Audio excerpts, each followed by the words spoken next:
स्वागत है आप सबका न्यू वीडियो में। और आज की वीडियो में हम बात करने वाले हैं कि सबसे इम्पोर्टेंट टॉपिक जो इटालियन स्टडी वीज़ा से रिलेटेड होती है वो होती है कि कितना एक्सपेंस लगता है इटली में पढ़ने के लिए।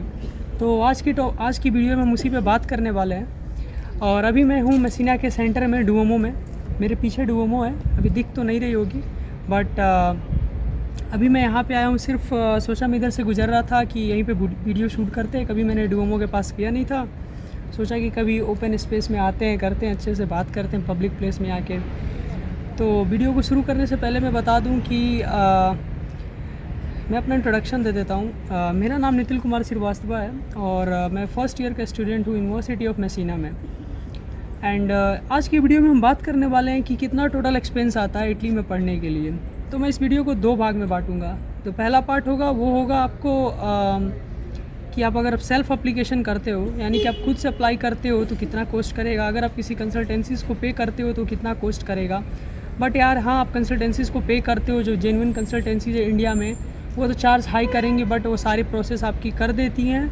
बट कुछ फेक भी होती हैं जो कि आपके पैसा लेने के बाद भी आपकी प्रोसेस नहीं करती हैं, देन आफ्टर आपको करना पड़ता है। बट आइए वीडियो को शुरू करते हैं, और शुरू करते हैं स्टार्टिंग के सबसे पहले प्रोसेस से। तो जो पहला चीज़ है वो है कि यार इंग्लिश प्रोफिशिएंसी प्रूफ करना होता है आपको। अब देखो यार, पहले क्या था ना, पहले उतना इसका ज़रूरत नहीं था, बट धीरे धीरे जैसे स्टूडेंट्स की नंबर मेसिना में बढ़ती जा रही है, या फिर इटली में, पूरे इटली में बढ़ती जा रही है, तो हर यूनिवर्सिटी अब एक प्रोफिशिएंसी टेस्ट का प्रूफ मांगने लग रहा है। जैसे कि IELTS दो, या फिर अगर आप नेक्स्ट ईयर से तो सुनने में आ रही है, और ये ऑफिशियल रिपोर्ट भी है कि हर यूनिवर्सिटी में अगर आप आ रहे हो इंजीनियरिंग करने, खास करके जो टॉप की यूनिवर्सिटीज़ है, वहाँ पे आपको TOLC देना पड़ेगा, टॉल्क एग्ज़ाम इनकी।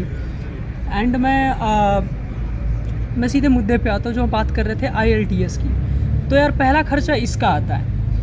तो IELTS का टेस्ट का खर्चा आता है 15,000 रुपया, अभी फ़िलहाल में जो 14,500 से 15,000, मैं इंडिया का रेट का बात कर रहा हूँ।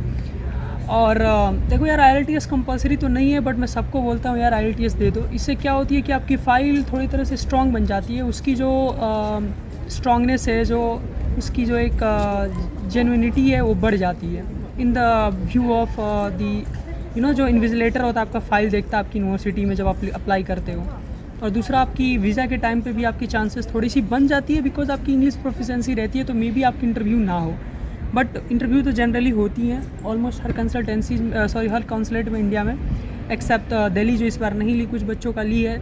बट देखो यार, जो सिंपल सी चीज़ है, अगर आपके पास IELTS की सर्टिफिकेट है तो आपको काफ़ी सारा पर्क्स मिलेगा। तो जो IELTS की कॉस्ट आती है वो आपको आती है ऑलमोस्ट 15,000 मान के चलते हैं ऑन एन एवरेज।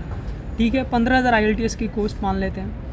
अब बात करते हैं, IELTS आपने दे दिया, उसके बाद आप इनरोलमेंट करते हो डिफरेंट यूनिवर्सिटीज़ में। ठीक है, अब इटली में क्या है कि बहुत सारी यूनिवर्सिटीज़ है यार जो फ्री होती हैं, विदाउट इनरोलमेंट, कोई चार्ज नहीं करती है। जब एप्लीकेशन करते हो, इनरोलमेंट का मतलब मेरा एप्लीकेशन था, जो प्रायर एप्लीकेशन करते हो तो वो कुछ चार्ज नहीं करती हैं। बट यार वहीं कहीं कुछ और यूनिवर्सिटीज़ है, और ऑलमोस्ट यार कुछ और क्या, मैं अगर मैं एक रेशियो लेके चलूँ तो 70% यूनिवर्सिटी चार्ज करती हैं, एटलीस्ट 30 से 40 यूरो एप्लीकेशन के टाइम, और जो बाकी की यूनिवर्सिटीज़ है वो चार्ज नहीं करती हैं।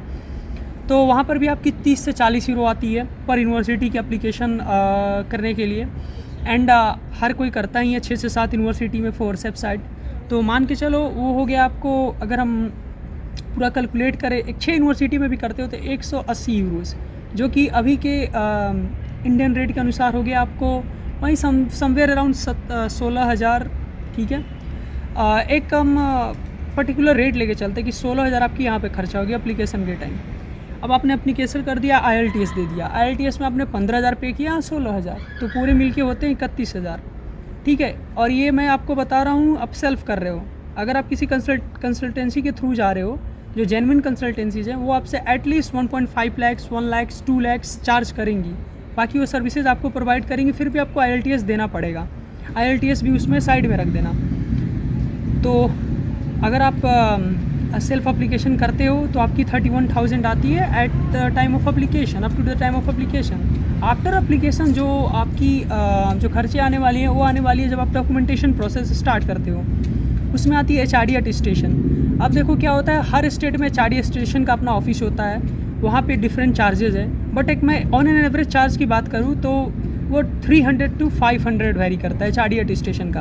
अगर आप किसी एजेंट के थ्रू करवाते हो तो वो काफ़ी चार्ज करेंगे आपसे। अगर आप खुद से करते हो तो आपकी वही ऑलमोस्ट 500 मान के चलते हैं, तो 31,500 हो गया आपके डॉक्यूमेंटेशन तक का। अगर हम उसके आगे का बात करें, ठीक है, डॉक्यूमेंटेशन ख़त्म हो गया, 31,500 रुपया आपका अभी तक लगा। उसके बाद हम आते हैं आगे के डॉक्यूमेंटेशन प्रोसेस जो होता है, सॉरी डॉक्यूमेंटेशन ख़त्म नहीं, आपका HRD अटेस्टेशन ख़त्म हुआ है, तो HRD अटेस्टेशन हो गया। बात है आपकी अपोस्टाइल की बारी। अपोस्टाइल में अगर हम देखें तो अपोस्टाइल में यार चार्ज होती है, वो देखो क्या है ना, इंडिया में कई सारे ऐसे फेक एजेंसीज़ है जो बहुत ज़्यादा पैसे चार्ज करती हैं, तो आप उतना ना दें। आप क्या करें, मैं आपको वीडियो के डिस्क्रिप्शन में एक अपोस्टाइल एजेंसी का नाम डाल दूंगा जो ऑथराइज है मिनिस्ट्री ऑफ एक्सटर्नल अफेयर्स, आप वहाँ से करा सकते हो, ठीक है। और मैं इन सब पे डिफरेंट वीडियो भी बनाने वाला हूँ कि अपोस्टाइल क्या होता है, HRD क्या होता है, क्योंकि बहुत सारे बच्चों का कन्फ्यूजन रहता है। तो आगे आने वाली आप उस वीडियो को चेक कर सकते हैं जब वो आएंगी। तो अपोस्टाइल की खर्चा आती है ऑलमोस्ट आपकी वन एन एवरेज मान के चलो 150 रुपया, जहाँ से मैं आपको दे रहा हूँ वो दिल्ली में है। आप इंडिया से कहीं से भी भेज सकते हो। कुरियर के चार्जेस अगर आप किसी और स्टेट से हो, आप उस पर्टिकुलर एजेंसी में दिल्ली में भेजते हो तो कुरियर के चार्जेस ऑब्वियसली लगेंगी। तो कुरियर का चार्जेस अगर आप हटा दो, अगर मैं एक बात करूँ सिर्फ अपोस्टाइल का, तो आती है आपको 150, ठीक है। तो कितनी हुई, 31,500 थी अपनी, 31,500 थी अपनी HRD तक, और फिर अपोस्टाइल की हो गई आपको वो 150 या फिर 200 ही मान लो, 31,700, ओके, अपने पोस्टाइल करा लिया। अब आती है कि आपको HRD कई सारे बच्चों को ट्रांसलेशन कराना होता है, क्योंकि उनके डॉक्यूमेंट्स प्रॉपर इंग्लिश में नहीं होती, यूनिवर्सिटीज़ की रिक्वायरमेंट होती है, तो ट्रांसलेशन भी कराना होता है। अगर हम ट्रांसलेशन पे आएँ तो भाई आप ट्रांसलेशन अगर कराते हो अपने डॉक्यूमेंट्स का, तो पर डॉक्यूमेंट्स के हिसाब से लगते हैं। तो आपको मान लो कि आपको सिर्फ अपनी मार्कशीट और अपनी सर्टिफिकेट की करानी है, तो दो की कराते हो तो पर की आती है 1500, ठीक है। 1500 से 2000 भी हम लेके चलते हैं, तो आप 2 की कराते हो तो 4000, तो 31,700 प्लस 4000 यानी कि 31,700 प्लस 400, तो ये आपको हो गया 35,700, ओके। एंड अब आते हैं हम अगली चार्जेस जो आपकी लगने वाली हैं। आपकी यहाँ पे ट्रांसलेशन होगी, ठीक है। अब आपको क्या करना है कि अब आपको वीज़ा एप्लीकेशन करना है। अब वो डिपेंड करता है आप कैसे करते हो, ठीक है। अगर आप visa application without taking premium services करते हो तो वो आपकी आएंगी ऑलमोस्ट, अगर हम मान के चले तो वो आपकी ऑन एन एवरेज आएंगी 5,000 without taking any premium services.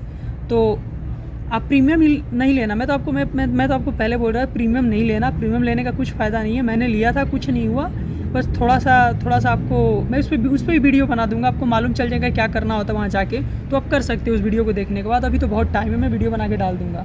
तो आप प्रीमियम नहीं लो, मैं जो उनको बता रहा हूँ जो सेल्फ कर रहे हैं, जो कंसल्टेंसी के थ्रू जा रहे हैं, उनको भी पे करना पड़ता है, बट उनको भी मैं बोल रहा हूँ प्रीमियम आप ना लो। तो ठीक है, आपकी वीज़ा फ़ीस आ गई। अब वीज़ा फ़ीस आती है 5,000। अब अपनी कितनी थी अपोस्टाइल तक, ट्रांसलेशन तक पूरी अमाउंट वो थी 37,500, ठीक है।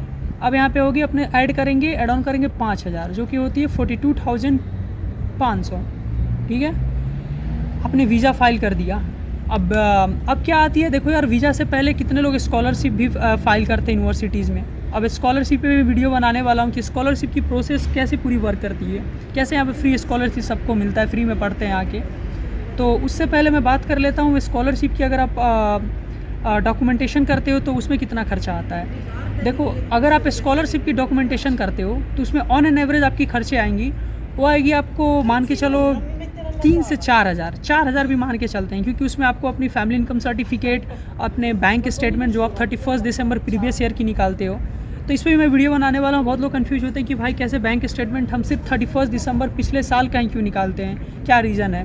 क्योंकि देखो यार, क्या है ना, आपको स्कॉलरशिप के लिए यहाँ पे मैं ऑलमोस्ट सारे रीजन की है, मेरे रीजन जो आती है वो ERSU मेसिना के रीजन के अंदर आती है। तो यहाँ पर मुझे जब स्कॉलरशिप पे अप्लाई करना था तो मैं इस साल आया हूँ, तो मुझे पिछले साल यानी कि 2021 के 31 दिसंबर की बैंक स्टेटमेंट निकालनी थी, ठीक है, और मुझे शो करनी थी एट स्कॉलरशिप टाइम। तो उसको भी अपोस्टाइल और ट्रांसलेशन करवाना हो तो उसके भी खर्चे आते हैं। तो इसीलिए मैं पूरे इस ऑन एन एवरेज को स्कॉलरशिप की प्रोसेस को 4,000 में लेके चल रहा हूँ। तो अपनी पूरी वीज़ा तक थी 42,500, यहाँ पे 4,000 ऐड कर दो 46,500। तो पूरी तरह से देखें तो ऑलमोस्ट ऑन एन एवरेज 47,000 खर्चा आ रहा है आपका। अगर उसमें आप कुरियर चार्ज भी जोड़ देंगे, जो कि कुछ आपको डॉक्यूमेंट्स भेजना होता है, जैसे मान लो आपकी कोलकाता कॉन्सुलेट आती हो और आपने वीज़ा आपको मान लो आपको डीओबी कुरियर करना, अपना डीओबी आपने बनवाया, आपकी चीमिया डीओबी की रिक्वायरमेंट आपकी यूनिवर्सिटी को आपको कुरियर करना है, कोलकाता कॉन्सुलेट आती है आपकी, और हो आप बिहार से, आप नहीं जाना वहाँ चाहते हो, तो फिर आपको कुरियर सर्विसेज लेना होता है DTDC ब्लू डार्ट का, जो आपके डॉक्यूमेंट्स को उनके पास पहुँचाते हैं ताकि वो डीओबी करके आपको भेज दें, ठीक है। तो उसके लिए भी कुछ चार्जेस आ जाती हैं, वो 500 मान के चले 1000। तो ऑन एन एवरेज अगर हम टोटल कैलकुलेट करें, अगर आप सेल्फ करते तो 50,000 खर्चा आता है, ठीक है। 50,000 आपके खर्चे बनेंगे। और अगर आप किसी कंसल्टेंसी के थ्रू जाते हो तो वो भी चार्ज करेंगे आपसे 1 लाख, 1.5 लाख, 2 लाख, मोर देन 2 लाख। मैंने तो सुना है इंडिया में कई सारी कंसल्टेंसी है जो 1.5, 1 लाख, 2 लाख लेके भी बच्चे से सारा प्रोसेस करवाई हैं। उन्होंने कुछ उनको मतलब ज़्यादा ये अटेंशन नहीं दिया इन टर्म ऑफ असिस्टेंस। देखो पैसे तो लेती हैं बोल के कि हाँ यार जेन्युइन सर्विसेज दे देंगे, बट देते नहीं हैं, टू बी वेरी ऑनेस्ट। और बहुत सारे स्कैम होते हैं इंडिया में, अच्छी अच्छी कंसल्टेंसीज भी करती हैं, बट वही है आप सोच समझ के कंसल्टेंसी चूज़ करना। अगर आप किसी कंसल्टेंसीज के थ्रू आते हो, अगर आप सेल्फ कर सकते हो, थोड़ी सी अवेयरनेस है आपकी प्रोसेस को, आप थोड़े से जानते हो, तो सेल्फ भी आप कर लो। एंड बाकी यार अब ये तो खर्चा हो गया आपकी, चलो आपकी वीज़ा आ गई, होप आपकी सबकी आ जाए, जो भी वीडियो देख रहे, वीज़ा आ गई, आपकी 50,000 खर्चे आ गए, ये सारे वीज़ा तक की प्रोसेस की। अब यहाँ आने के बाद जो खर्चा, जो वीज़ा आने के बाद खर्चा होता है, अब वो डिपेंड करता है आप पे, आप कैसे शॉपिंग करते हो। अब बहुत सारे लोग आईफोन्स लेते हैं, आईपैड्स लेते हैं, मैकबुक लेते हैं, तो उनके ऊपर होता है, अपनी अपनी कैपेसिटी नेसेसिटी के हिसाब से लेते हैं। तो मैं एक ऑन एन एवरेज बात करूँ कि अभी तो हमारी 50,000 थी वीज़ा आने तक, उसके बाद क्या खर्चे आएंगे। अगर आप शॉपिंग करते हो तो आपकी ऑलमोस्ट खर्चा जो आएगी वो 25 से 30,000 मान के चलते हैं। 30,000 आपकी शॉपिंग में खर्चा आ गई, ठीक है। वहाँ हम जोड़ते हैं 80,000, 50,000, 30,000, 80,000। अब क्या होता है कि आप फ़्लाइट बुक करते हो, अब फ़्लाइट बुक करोगे यार, उसकी खर्चा आएगी आपको मान के चलो 25 से 30 के, या फिर एक ऑन एन एवरेज बहुत अगर हाई रहती है चार्जेस तो हम मान के चलते हैं 35 के, ठीक है। 35 के आपकी फ़्लाइट की चार्जेस आ रही हैं इटली आने की, तो 80,000 और 35 के, सो ओवरऑल 1,05,000, ठीक है। एंड 1,05,000 यहाँ तक हो गई। और हम 5,000 कुछ और मान लेते हैं कि आप लोग जैसे कितने लोग की होती है कि यार अपने लिए कुछ मतलब कुछ और भी सामान एक्स्ट्रा कुछ होता है ना, आदमी हर कोई लेके आता है। जैसे मैं लेके आया था तो मुझे यूट्यूब पे आना था, मुझे इस पे काम करना था, आप लोगों के लिए वीडियो बनाना था, तो मैं कुछ अपना यूट्यूब का भी सामान लेके आया था, वो भी मुझे 5-6 हज़ार की पड़ी थी। तो ऐसे ही सबके अपने अपने होते कुछ मिसलिनियस खर्चे, वो मान के चलते हैं, तो वो 1,10,000 हो गया। ऑलमोस्ट 1,10,000 फ़्लाइट लेके सब चीज़ हो गया आपका, ठीक है। और देखो यार मैं एक चीज़ बताना भूल गया कि सॉरी फॉर इट, कि यार आपको ट्रैवल इंश्योरेंस भी लेना पड़ता है, और medical insurance, flight ticket, visa के लिए भी। तो यार मैं इस पे भी आप बात कर लेता हूँ। आपकी जो ट्रैवल इंश्योरेंस होगी, वो ट्रैवल इंश्योरेंस आपकी 1 साल के लिए और मेडिकल इंश्योरेंस दोनों साथ आती है। आप 1 साल के लिए आप रिलायंस की ले सकते हो, बजाज की ले सकते हो, आप इनमें से किसी की ले सकते हो। आप 1 साल की लो, ठीक है। 1 साल की लोगे तो आपको फ़ायदा होगा बहुत सारे इधर आने के बाद, जो कि आपको 5,000 की पड़ेगी। तो 1,10,000 और 5,000, 1,15,000। और आपको अब आता है कि वीज़ा के टाइम पे आप डमी टिकट शो करते हो या फिर आप कोई रिफंडेबल टिकट। तो मैं पर्सनली आपको गाइड करता हूँ यार, रिफंडेबल करो यार, रिस्क ना लो, क्योंकि ये चेकआउट करते हैं, चेक करते हैं, ये क्रॉस चेक करते हैं। मेरे केस में हुआ था, मेरी इंटरव्यू थे, मेरे से इंटरव्यूअर ने पूछा, मैंने डमी लगा दिया था, तो उन्होंने मेरे से पूछा कि ये डमी है, but I was so confident. और कॉन्फिडेंस बहुत मैटर करता है कि आपकी वीज़ा इंटरव्यू में, वीज़ा इशुएंस में। तो मैं कॉन्फिडेंस में बोल दिया नो इट्स रियल, बट उन्होंने लास्ट में मेरे को बताया कि actually we were checking your confidence, कि ये डमी है, ऑलरेडी चेक कर चुके, आप दूसरा मुझे भेजो, then after I will issue your visa. तो इसीलिए आप डमी ना दिखाएं, रिफंडेबल दिखाएं। तो उसी रिफंडेबल टिकट पे आप आ भी सकते हो। तो मान लो आप रिफंडेबल टिकट बुक भी करते हो, 25, 30, 35 जो मैंने रखा था, 35K का रखते हो, तो उसी टिकट को आप एक्सटेंड करा के 5,000 जोड़ के आ सकते हो। अगर आपकी वीज़ा उससे लेट आती है या फिर उससे पहले आती है तो उतना ही लगेगा, लेट आती है तो आ सकते हो करा के। तो ऑलमोस्ट देखो यार, मैंने मेडिकल एंड ट्रैवल जोड़ के बता दिया, 1,15,000 आपकी खर्चा आ रहा है, ठीक है। शॉपिंग उसमें इंक्लूडेड है, आपकी फ़्लाइट टिकट भी इंक्लूडेड है, आपकी सारी प्रोसेस इंक्लूडेड है, मतलब कि आपके डिपार्चर से पहले तक की।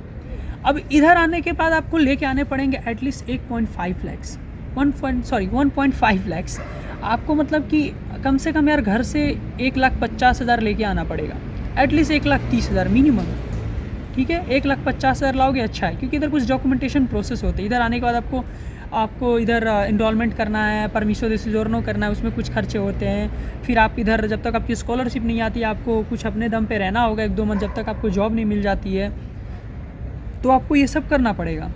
तो इस सब के लिए आपको रेडी रहें, इसीलिए आपको 1.5 लैक्स लेके आना पड़ेगा। तो 1,10,000 मैंने इधर बताया, 1,50,000, यानी कि मोटा मोटी आपकी बात कर ले टोटल ऑन एन एवरेज, तो आपकी 2,60,000, ठीक है।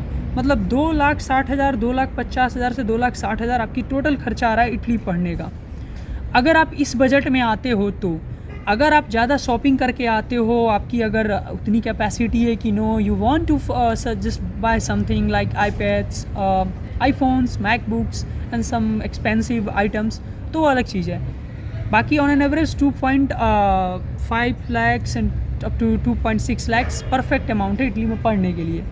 तो यार इससे अच्छा कोई डेस्टिनेशन नहीं हो सकता पूरे वर्ल्ड में, ठीक है। पढ़ने के लिए इतने कम पैसे में हर एक मिडिल क्लास बॉय आके पढ़ सकता है, लड़के आके, लड़कियाँ, लड़के जो भी आके यहाँ पढ़ सकते हैं।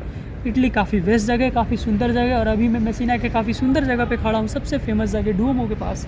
यहीं पे मैं वीडियो शूट कर रहा था। एक्चुअली मैं डुओमो की साइड नहीं घुमा सका, क्योंकि मेरे को पीछे से आके किसी ने बोला, जो इधर के साथ सर्विलेंस में, कि आप इधर घूम के फ़ोटो वीडियो ना बनाओ, पता नहीं उन्होंने क्यों ऐसे बोला, जबकि ऐसा कुछ रूल है नहीं। तो फिर मैंने ऐसे अपने कैमरा को टर्न कर लिया इस साइड।